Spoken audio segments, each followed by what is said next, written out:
Hello friends, வனிதாவோட பேரே கெட்டு போயிருக்குன்னா அதுக்கு முதன்மையான காரணம் என்னென்னு கேட்டிங்கன்னா, அவங்க இதோட 3 மேரேஜ் பண்ணிக்கிறாங்க. ஃபஸ்ட்டு ஒருத்தவங்க மேரேஜ் பண்ணி அதை டைவர்ஸ் பண்ணி 2007 செகண்ட் மேரேஜ் பண்ணியிருக்காங்க. அதையும் டைவர்ஸ் பண்ணி 10 வருஷத்தில் 2020 3வது மேரேஜ் பண்ணியிருக்காங்க. இதோட எத்தனை மேரேஜ் பண்ணிட்டு போயிட்டே இருக்காங்க. இதோட அடுத்த மேரேஜ் பண்ணவங்களா என்னன்னு தெரியல. அது கூட வாய்ப்பு இருக்குன்னு சொல்லிட்டு இருக்காங்க. இது மட்டும் இல்லாமல் பார்த்தீங்கன்னா, ஏதாவது ஒரு சின்ன சண்டைனா கூட இவங்க டைவர்ஸ் பண்ண ஆரம்பிச்சிடுவாங்க. நிறைய பேர் வனிதாவை கேள்வி செஞ்சுருந்தாங்க. அதில் முதன்மையான ஆள் தான் நம்ம பிரியங்காவை பார்த்தீங்கன்னா, வனிதா இதோட 3 மேரேஜ் பண்ணிட்டாங்க.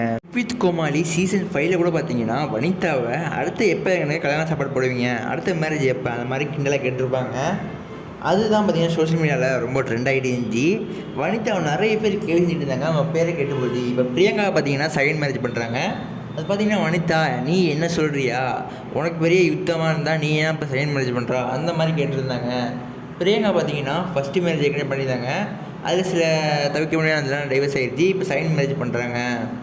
பிரியங்கா பழகி இந்த ஃப்ரெண்டையே இப்போ காதலிச்சு மேரேஜ் பண்ணுறாங்க, செகண்ட் மேரேஜ் பண்ணுறாங்க.